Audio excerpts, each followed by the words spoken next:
I never thought the last time I'd see Ryan would be the night we laughed the hardest. We were just two best friends sitting in the corner booth of our favorite dive bar, tucked away behind a crumbling strip mall on the outskirts of Ashridge. The neon lights flickered like they were on their last breath, casting shadows that moved like ghosts across the cracked walls. Ryan, he wasn't just my friend. He was the kind of person who commanded every room, the guy who could turn a funeral into a comedy special. But there was always something deeper in his eyes, like a part of him knew things the rest of us weren't ready to understand. That night, he was electric, throwing back cheap bourbon, tossing out wild theories about life, death, and everything in between. He joked about faking his death and vanishing just to see who would care. We laughed. God, we laughed like idiots. And then he got quiet. "I feel like I'm being followed," he said, staring into his glass like it held the answer to some riddle. Not by someone, by something. It's like the world's watching me and waiting for me to mess up. I laughed it off. He didn't. That was the last time I saw him. 3 days later, he stopped replying to texts. A week passed. His phone went straight to voicemail. His apartment? Empty. No signs of struggle. No calls. No goodbye. Just gone. Everyone said he probably ran off on another one of his off-grid retreats. But something about the way he spoke that night, the fear buried beneath the jokes, kept clawing at my gut. He didn't just disappear. He was taken. And the thing is, I think deep down, he knew it was coming. Days became weeks. And still, nothing. I visited Ryan's apartment 3 times. Each visit felt colder than the last, like the place was empty in more than just the physical sense. His plants had withered. The fridge was nearly bare. A half-finished cup of coffee had turned to mold by the window, like he'd just stepped out for air and never came back. But it wasn't just what was left behind. It was what wasn't there.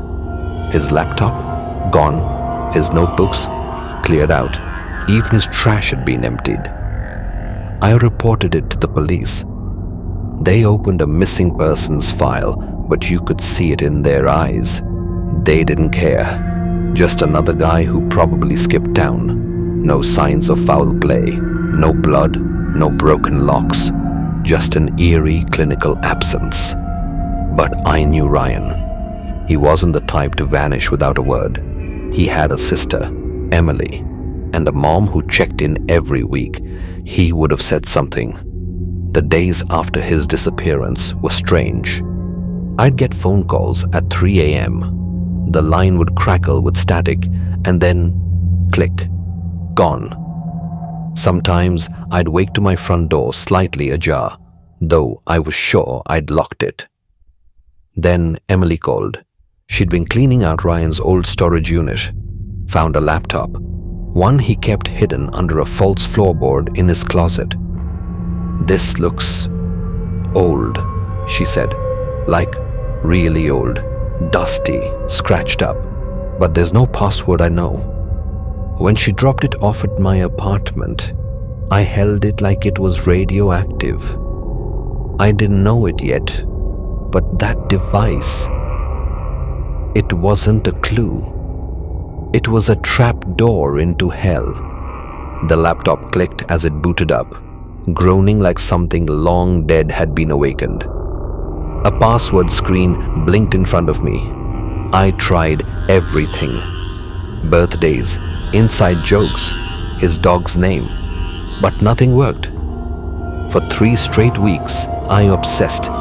I scoured forums, watched sketchy YouTube tutorials, even bribed a guy on Reddit to help me run bypass software. I didn't sleep much. Paranoia bled into insomnia. My apartment felt watched. like something in the walls was holding its breath, waiting for me to open the gate. And then, one night, I cracked it. The desktop was nearly empty. Just 3 folders: journals, audio, and Haven. Inside, Haven was a sea of files, dozens of links, all of them ending in .onion. If you know, you know. These weren't normal websites. They were dark web portals, hidden corners of the internet where morality rots and anonymity is king. I stared at them, feeling bile rise in my throat. Some part of me screamed to shut the laptop, to forget it all. But the other part, the one that loved Ryan, clicked the first link. It didn't take me to a web page. It took me to something else. A black screen, a loading symbol. Then, a title bar that read Haven Market in blood red letters. And under it, lot number 46. Auction opens in 7 days. I felt the air suck out of the room. I stared at the screen, my heart in free fall. Lot number 46. No photo, just a blank black placeholder and a countdown, ticking in blood red digits. 7 days. I scrolled down. There were other lots, dozens, maybe hundreds, each with vague descriptions: age, gender, physical stats, and most chilling of all, their value tags. Obedient, fertile, quiet, prime condition. It wasn't just an auction. It was a catalog of people, of lives. I clicked on the missing persons tab, my hands trembling. The page loaded with dozens of pictures, all grainy, all real. Then I saw him. Ryan, that familiar scar above his left eyebrow, that half smile he always wore when he was about to tell a bad joke.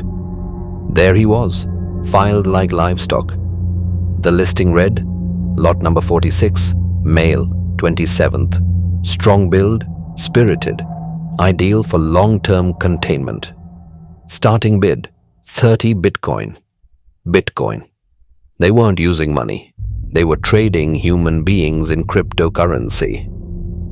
I stared at his image for what felt like hours.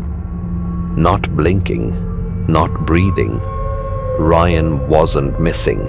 He wasn't off the grid. He was in a cage, waiting to be sold to the highest bidder. I went straight to the police. Walked into the station holding the laptop like it was radioactive. I spilled everything. The site, the auction, the .onion links, Ryan's listing. The officer behind the desk blinked at me like I'd just told him the moon was melting. The dark web's full of hoaxes, he said, casually sipping coffee. Sick pranks, role-playing crap. Don't believe everything you see. I slammed the laptop shut. That's not a prank. That's Ryan. He's real. He's in there. Look again. He sighed.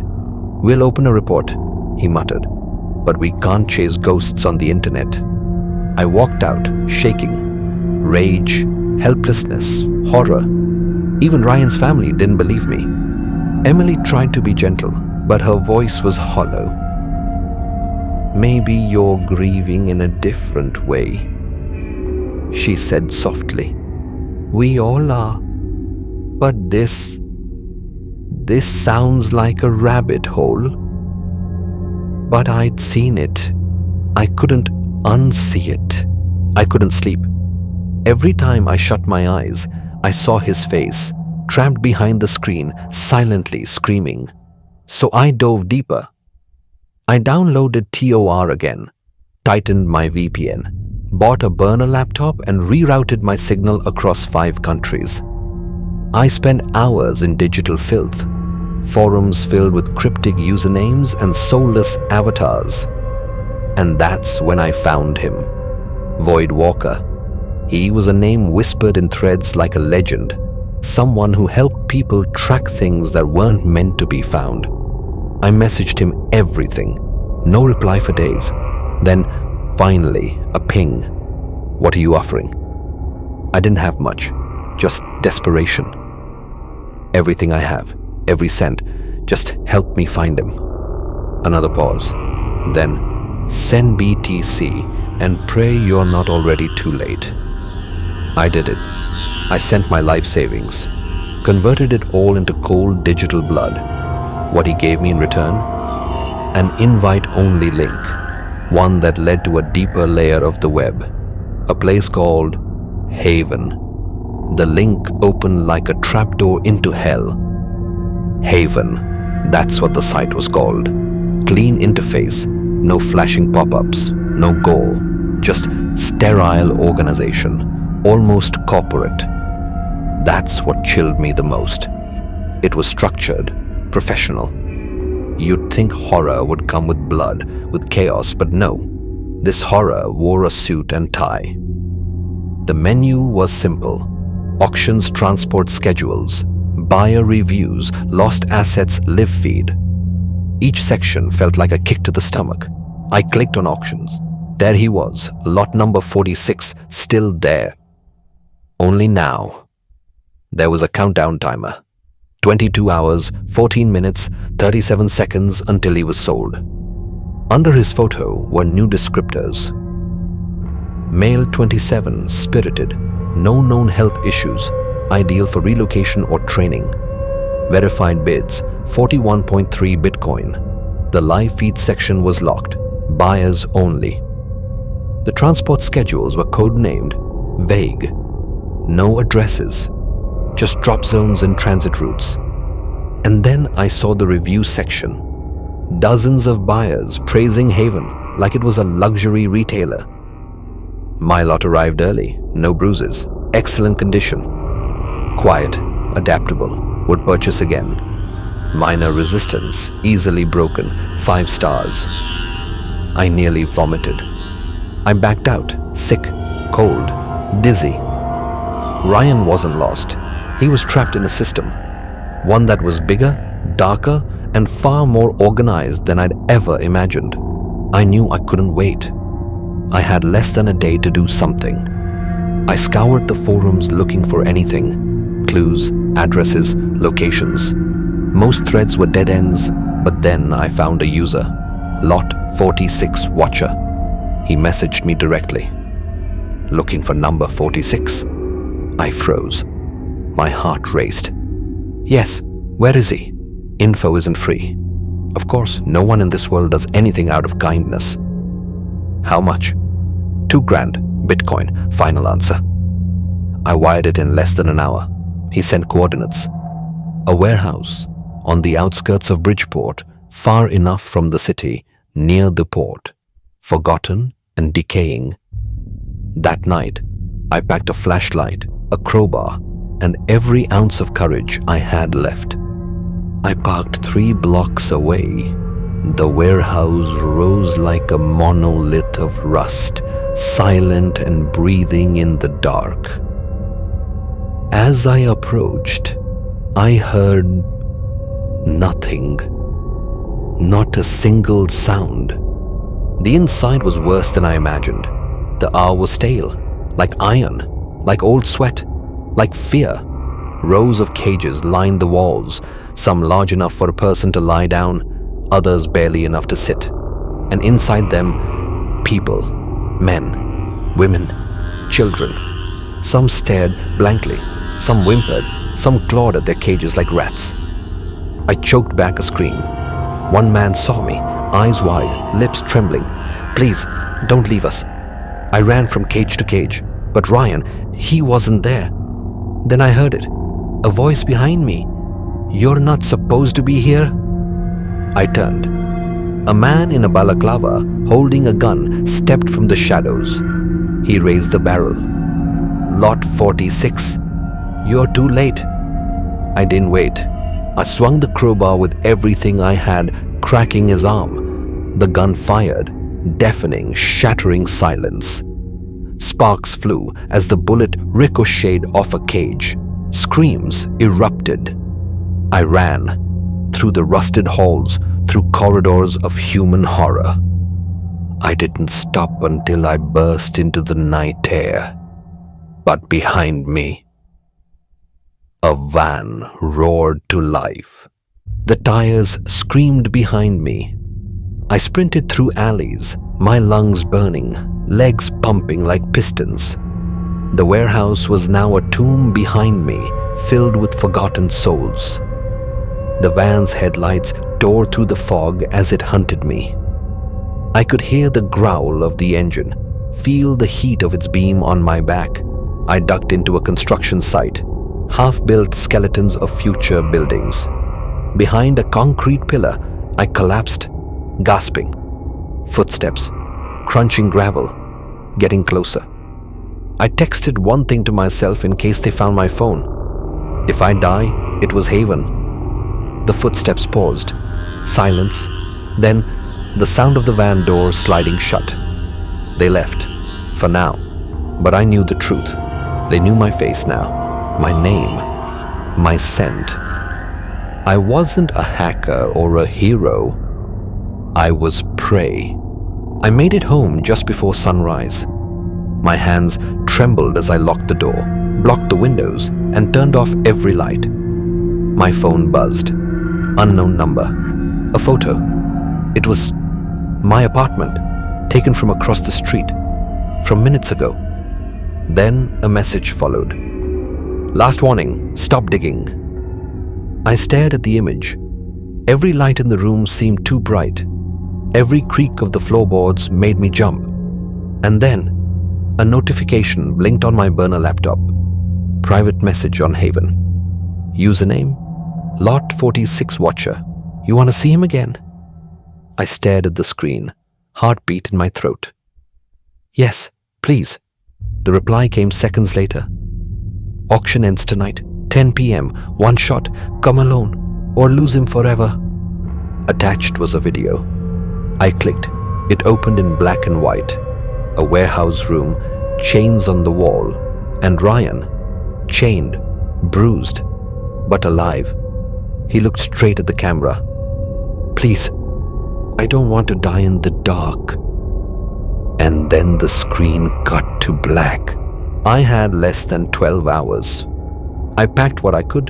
Tools, gloves, burner phones. I didn't know what I'd find, or if I'd ever come back. But I knew one thing. I wasn't leaving him behind. I returned to the warehouse district. But the original place, abandoned, cleared out. Every cage, every trace, gone. They'd moved everything. That's when another message came through. New address, final hour, no police. You're being watched. This time, it was in the woods. I followed the coordinates, past the docks, through a stretch of overgrown forest where the trees seemed to whisper warnings. Then I saw it. A steel bunker half buried in the earth like a scar. A single light over the door. And that door, open. Inside was deathly silent. A long tunnel led downwards, lit only by flickering lights, each step more suffocating than the last. Then I saw the sign. Haven, Lot Finalization Wing. I knew. This was it, and I wasn't ready. The air inside the bunker was cold, unnaturally so. It wasn't the temperature, it was the emptiness. The corridor seemed to swallow sound. Even my footsteps felt muted, like the bunker refused to acknowledge I existed. The walls were lined with metal plating, rusted and stained in places. I passed through checkpoints, abandoned control rooms with shattered monitors, empty chairs that still spun, and bulletproof glass separating me from nothing, until I reached the final chamber. There, under a single surgical light, was a man, Ryan. His wrists were chained to a metal frame. His head hung forward. A mask covered his mouth. His eyes blinked slowly, barely registering me. "Ryan!" I whispered, rushing to him. He flinched. His eyes widened. Recognition and fear. "No," he whispered. "You shouldn't be here." Behind me, the sound of a door locking. I turned. Standing in the doorway was a man in white suit, white gloves, white porcelain mask with no mouth, only hollow eyes. He didn't speak. He just walked forward, slowly, deliberately, like a surgeon approaching a patient or a priest nearing the altar. Behind him were two others, guards, armed. "Let him go," I shouted, stepping in front of Ryan. The man in white tilted his head like he was studying me. Then finally, he spoke. "You disrupted an ecosystem, Mr. Hale." His voice was distorted, like a choir whispering underwater. "Do you think you can break into our sanctum and not pay a price?" "I'll pay. Just let him go." He laughed, a hollow, dead thing. "You already paid, but we don't accept refunds." One of the guards raised a stun baton. I braced myself. Pain exploded through me as the baton struck. White-hot lightning bolted through every nerve. I collapsed, twitching, gasping, my muscles refusing to move. The man in white leaned down beside me. "You chose the truth. Most prefer comfort." He stood. "End it," he commanded. "Prepare the auction. Remove Lot 46 if necessary." I was dragged across the floor, blood mixing with dust. As they hauled me to the next room, I heard Ryan scream behind me. "No, don't touch him!" That voice, that pain, it jolted something inside me. As the guard opened the next door, I jammed my elbow into his throat, grabbing his weapon. I swung, struck the other guard, then slammed the baton into the security panel. Sparks, screams, metal shrieking. Alarms blared. Cages opened. Somewhere deep inside that bunker, chaos erupted. The ecosystem broke. I don't remember how many times I hit the guards.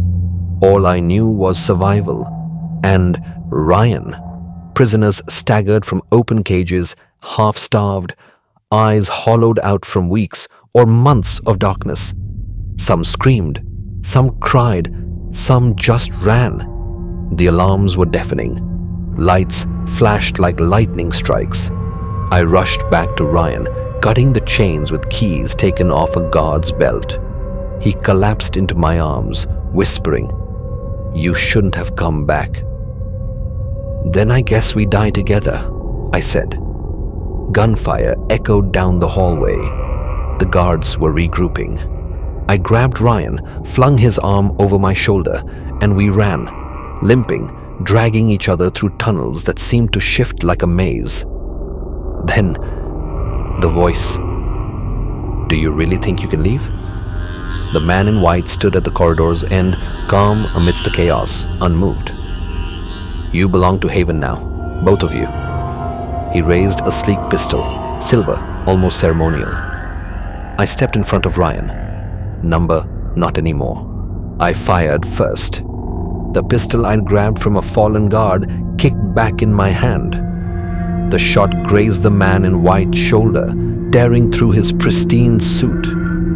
He didn't flinch. He raised his weapon and fired back.